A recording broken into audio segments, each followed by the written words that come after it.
jingat verlungkis leha duriau bajinggim Ngasuyai petuji su angkor kamin sem Lajur tan ki jingya le ryong sao dong kisho Tang ha uhingan sya nyakat bakaja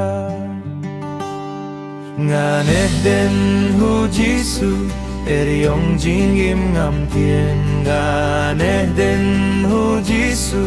Ayu pat ngan sep tien Nganeh den hu jisu Udon borban pinim Nganeh den hu mau siang menhindai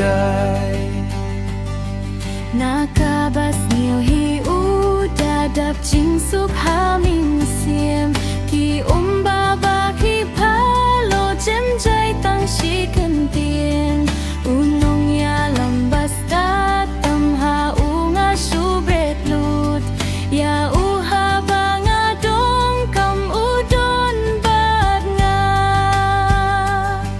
Nganeh den hu jisu eryong jinggim ngam tien Nganeh den hu jisu ayu pat ngan syap tien Nganeh den hu jisu udon borban pinim Nganeh den hu mau siang menhindai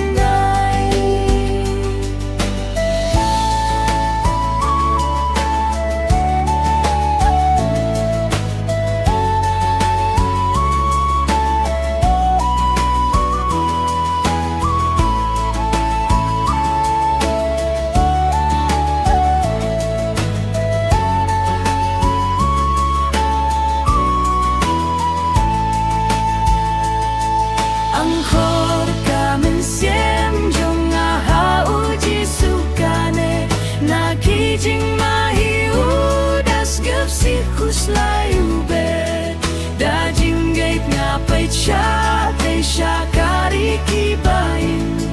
Nga ipan setiat baper naila kreyanga Nganeh den hu jisu eryong jingim ngam tien Nganeh den hu jisu